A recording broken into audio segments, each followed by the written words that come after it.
दोस्तों नमस्कार।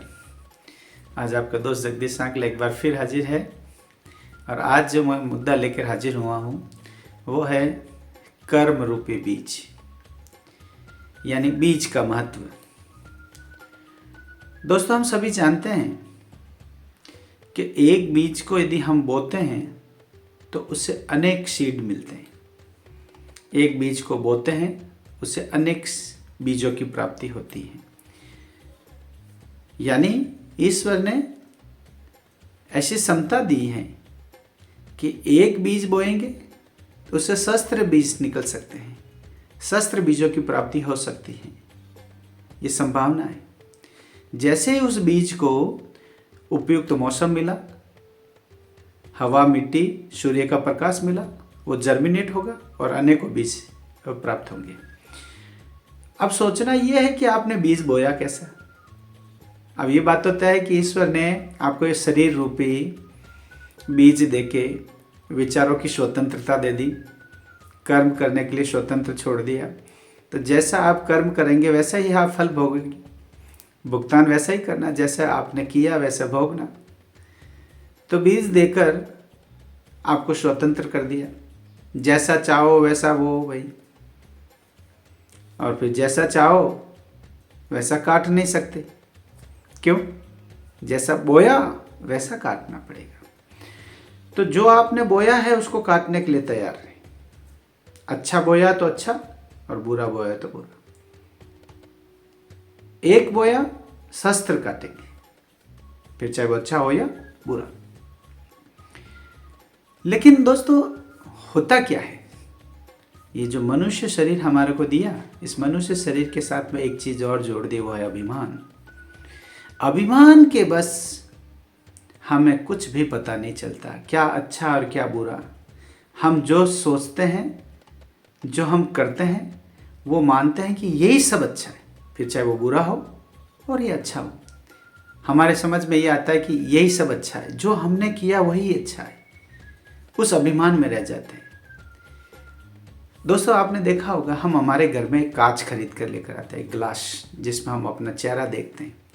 चेहरा देखने के लिए जब वो कांच लेकर आते हैं तो जिस समय कांच नया नया होता है तो हमारे चेहरे का यानी एक एक रोम रोम साफ दिखाई देता है, क्योंकि वो बिल्कुल नया होता है, बिल्कुल एकदम शुद्ध होता है।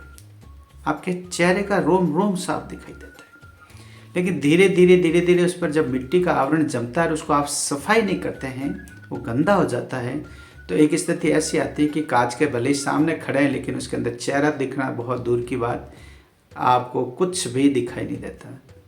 एकदम बिल्कुल काली परत सी हो जाती है और वहाँ हमें कुछ भी दिखाई नहीं देता। ठीक वैसे ही हमारे साथ में है दोस्तों, जब हमारे अच्छे विचारों के ऊपर बुरे विचारों का जब पर्दा धीरे धीरे जमने लगता है तो हमारे अच्छे विचार दब जाते हैं और हमारा अभिमान इतना हो जाता है कि हमें कुछ भी नहीं सूझता। फिर हमें लगता है कि हम जो कर रहे हैं वही सत्य है, हम जो कर रहे हैं वही सत्य है।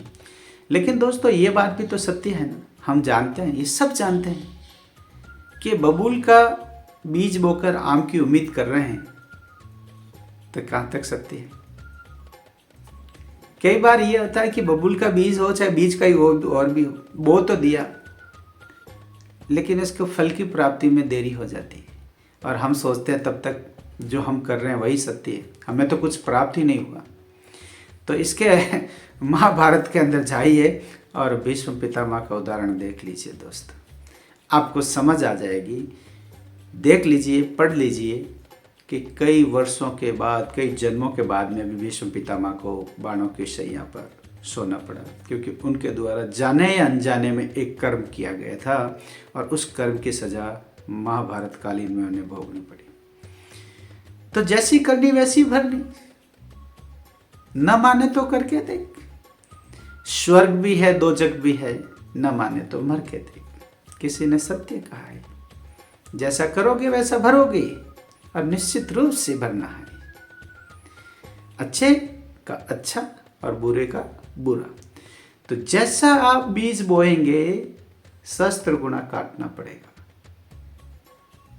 और इस बात यही नहीं तक समाप्त नहीं हो जाती। कई बार हमारे द्वारा बोई हुई फसल की कीमत न केवल हमें अपितु हमारे ऊपर प्रत्यक्ष और अप्रत्यक्ष जितने भी सदस्य निर्भर हैं उन सबको भोगनी पड़ती है, उन सबको भोगना पड़ता है, आनंद भी और कष्ट भी। क्योंकि कमाते तो आप हैं, कर्म तो सिर्फ आप कर रहे हैं, लेकिन भोग सभी कर रहे हैं। सभी खाते हैं ना, कमा के तो आप लेकर आते हैं, घर में सभी खाते हैं। तो फिर जब अच्छे कर्म किए तो उसका भी भोग उन्होंने किया, तो जब कर्म आप बुरे करेंगे तो उनका भोग भी तो उन्हें करना ही पड़ेगा ना। कैसे बच के रह सकते हैं? किसी ने सही कहा है कि आप कर्म करते हैं उसका भुगतान तो आप ही को ही करना पड़ेगा, लेकिन अप्रत्यक्ष रूप से सजा सारे पारिवारिक सदस्य को भी मिल जाती है। तो दोस्तों, ईश्वर ने हमें जो ये कर्म करने के लिए जो स्वतंत्रता दी है और कहा है कि आपके पास में सब कुछ करने की जो स्वतंत्रता है उसमें आप अपने आप को इन्वॉल्व कीजिए, अच्छे कर्म कीजिए और अच्छे कर्म करें ताकि हमारे आने वाले जो जन्म हैं हमारे, क्योंकि मनुष्य जब आता कहता है कि आया था खाली हाथ जाएगा खाली हाथ, तो ये गलत बात है। जब वो जाता है तो अपने कर्म साथ में लेकर जाता है, और जब हम आए तब भी हमारे प्रारब्ध के कर्म साथ में लेकर आए। जो हमने किया था वो साथ में लेकर आए, उसका भोग हम अभी भी कर रहे हैं। और जो हम क्रियामान कर्म कर रहे हैं इसका भोग हमें नेक्स्ट बर्थ में करना है। और अभिमानी आदमी को ये पता भी नहीं चलता, उसे लगता है कि क्या अगला जन्म और क्या पिछला जन्म है। जो हम कर रहे हैं वही सत्य है। ये बात तो सत्य है कि जो आप कर रहे हो वो सत्य है, लेकिन भोगना पड़ रहा है प्रारब्ध के कर्मों का, अच्छा भी और बुरा भी। और भोगना पड़ेगा जो क्रियामान कर्म जब वो संचित हो जाएंगे। इसलिए निश्चित रूप से आप मान के चलें कि जैसा आपको फल चाहिए वैसा ही बीज बोए, और एक बीज से सहस्त्र गुना होगा। ये बात निश्चित है। किसी की कही हुई बात है कि जैसा बोओगे वैसा ही काटोगे। एक बोओगे सहस्त्र काटोगे, अच्छे को अच्छा और बुरे को बुरा, लेकिन आज नहीं तो कल जरूर मिलेगा। जी हाँ दोस्तों, निवेदन है कि जब हमें ही करना है, हमें ही भोगना है, तो फिर हम क्यों नहीं अच्छे कर्म करें। हम कोई ऐसा कर्म करें जब हम यहाँ दुनिया में रहें तब भी भोगें और ना रहें तब वो कर्म हमारे साथ में चले। तो क्यों नहीं हम ऐसा करें। जी हाँ दोस्तों, ये बात है विचार करने की। ये है कर्म का महत्व, बीज रूपी कर्म का महत्व। इसको समझने की जरूरत है दोस्तों। मेरी बात यदि आपको अच्छी लगी हो तो जरूर अपने मित्रों में और दोस्तों में फॉरवर्ड करें। बात यदि अच्छी नहीं भी लगी है तो मेरे नए वीडियो को जानने के लिए मेरे चैनल को जरूर सब्सक्राइब करें। और जो चीज़ मैंने बताई कोई नई नहीं है, हम सब जानते हैं दोस्त, लेकिन मैंने अभी बोला ना, अहम के अंदर हम उस चीज़ को महसूस नहीं कर पाते। और महसूस इसलिए नहीं कर पाते क्योंकि हमारे विचारों के ऊपर, अपना अच्छे विचारों के ऊपर बुरे विचारों की परत इतनी जाड़ी मोटी चढ़ी हुई है कि जो अच्छे विचार हैं उसके ऊपर हमारा ध्यान जाता ही नहीं। और हम जिस संगत में रहते हैं वो संगत भी एक ऐसी है कि हमारे उन विचारों की परत को साफ करने वाला भी कोई भी नहीं। तो संगत का भी बहुत बड़ा प्रभाव रहता है। कहते हैं ना, बीज को बो तो दिया, लेकिन बीज उगेगा तब जब उसे उचित वातावरण मिलेगा, हवा मिलेगी, पानी मिलेगा, सूर्य का प्रकाश मिलेगा। तो हमारी संगत भी ये ऐसा काम करती।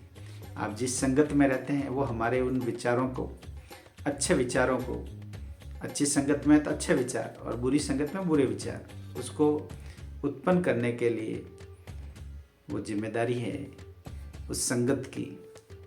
कैसी संगत में आप रहते हैं वो बहुत बड़ा उसका योगदान है दोस्तों। ये विचार करने की बात है, सोचने की बात है।